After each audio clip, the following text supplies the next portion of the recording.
Yeah, so tell me about your campaign. Well, we're principally focused on housing. I mean, this is what I do for a living. I'm a affordable housing developer, and the need for housing in the city of Chico and the greater Butte County area is so acute that as mayor, I focused so hard on making sure that we developed as much housing as we could. And we were very successful in that effort. We are under construction. We will build or are building now about 1,000 units of market rate housing. Another 500 or 600 subsidized units are in the queue. I'm speaking with developers from across the state and country that are looking to build affordable housing in Chico because we're right for it. We've got a vacancy rate.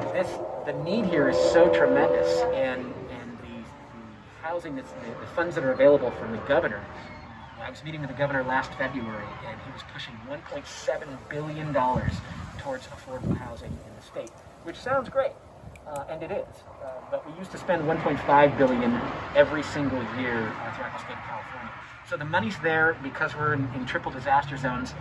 Revenue is flowing here to build that housing, and we've done that. But there is still a few areas that we need to continue to focus on that we have been less successful, and that's special needs housing, permanent supportive housing, tiny houses, places that we can get people housed first, so that we can work on the problem that's keeping them houseless and disengaging or de-gearing their life. So that's what I'd like to continue working on. We certainly did it from a housing standpoint with the over 1,000 units that are coming online. And to give you an idea of the intensity of that battle, it takes about 2,200 units to move our vacancy rate 1%. And we're at a less than 1% vacancy rate for multifamily housing now. So the problem is one of the most acute we've found in the entire state. Thankfully, over the last 16, 18 months, we have, maybe closer to 2 years, we have focused heavily on housing, and we've managed to do that. And it's one of the things that I'm most proud of, but we've got a tremendous distance to go. So that 1% vacancy rate, that is the current rate? Right, less than 1% vacancy rate, which if you think about it in terms of days, it doesn't work out this way, but 1% of a year is 3.65 days. So you're barely able to clean carpets and turn around a unit before you have to say it. Exactly. And that's without having the university open. Correct. And it's also without, I lost my train of thought.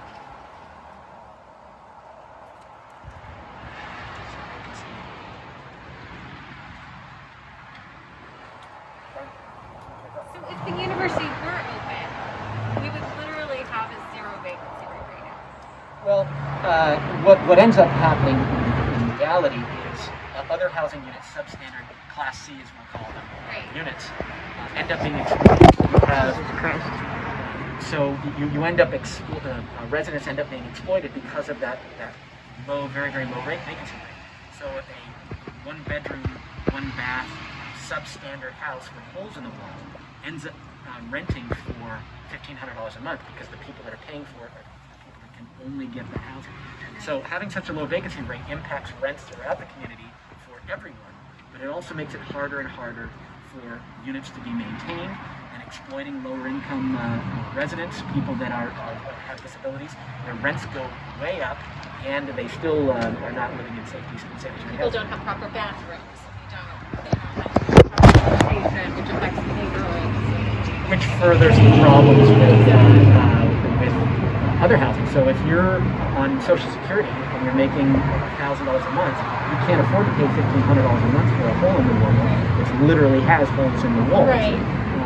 And so you see people falling off the lines and end up being homeless, self-medicating, and these other things. So it really is kind of a linchpin for all of the other issues that we have in our community. It also furthers the investment in these very, very expensive rentals, which pensioners and retirees do. We're an equity immigrant community, so we have people that will sell out of expensive homes in the Bay Area and come here on pensions, and that furthers the expanse of this problem.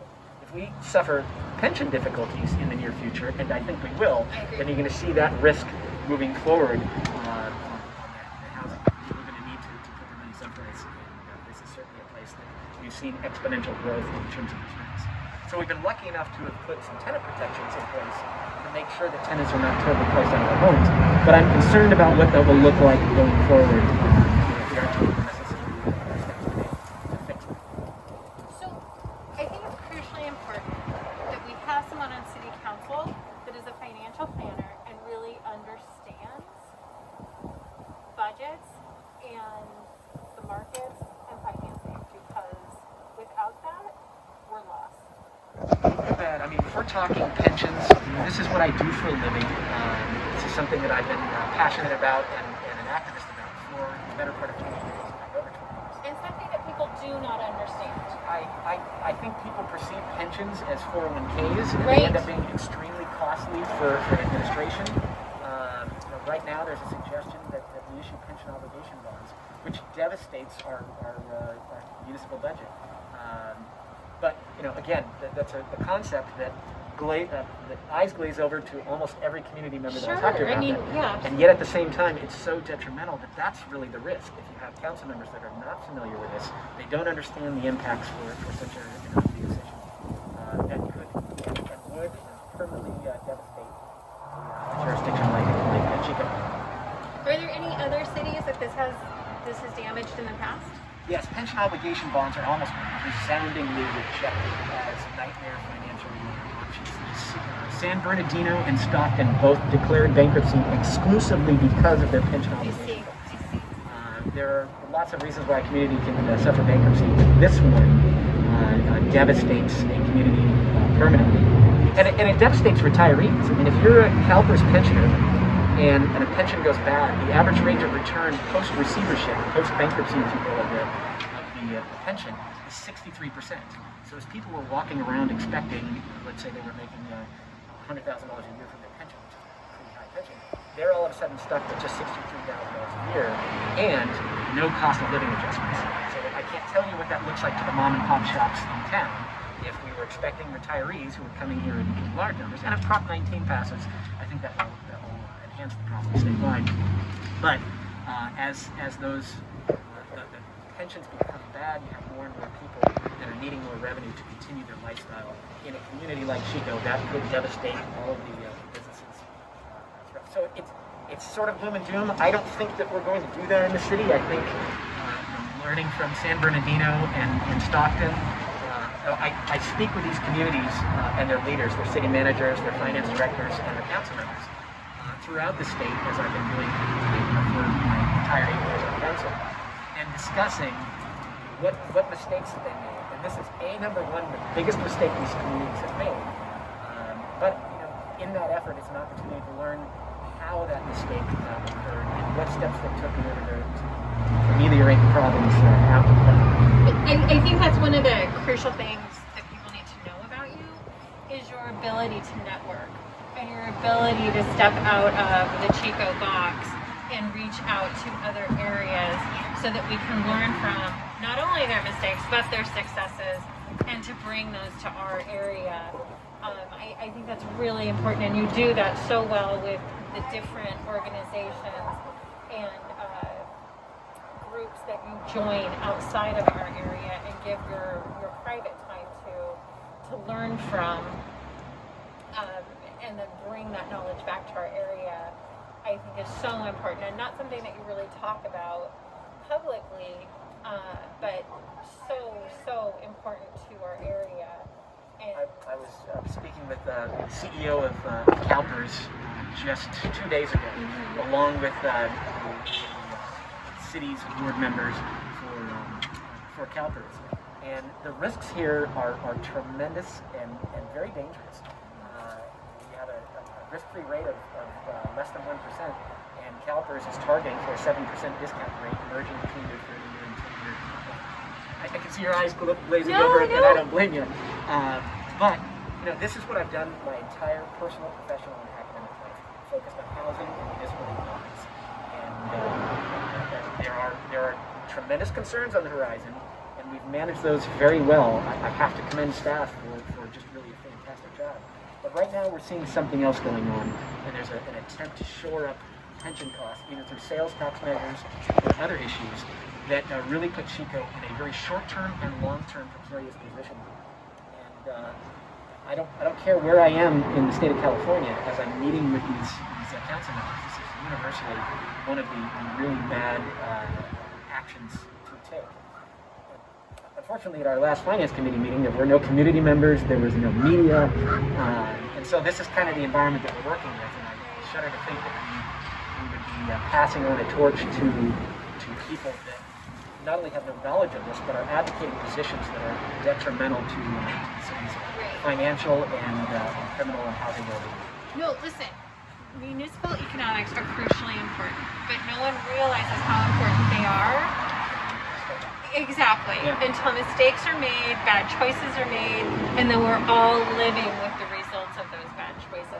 So my eyes may glaze over a little because I'm not a great numbers person, but I'm definitely a great person at complaining when I have to live with those results. So I really, really appreciate that. My pleasure. I think, if the concept is that we should be leasing, and this is the suggestion, that the city of Chico should lease its roads to issue debt to pay off pension debt so that we can continue the salaries and pension payments for existing and prior retirees is a dangerous thing to do. And while the investment in roads so far has been so important, it ends up forcing you into selling assets that you may not be willing to do. Does that mean that you sell Bidwell Park in order to appease the bondholders? Does that mean you sell the sewer plant? None of that discussion was had at our last finance committee meeting. Yet that's still the direction of the recommendations of the council, and that's with our existing council. So I'm very concerned that the level of knowledge about this type of environment is not understood by the general public. There are members of the public that are concerned and vocalizing, but it's not reaching that critical mass, especially as we're dealing with all of the other things that the city deals with and has done somewhat effectively.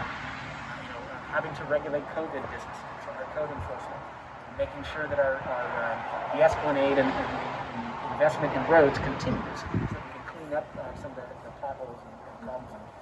And if we can get safe, decent, sanitary housing for all of our income groups, from the $5 million a year real estate tycoon all the way down to the person that makes $700 a month on Social Security.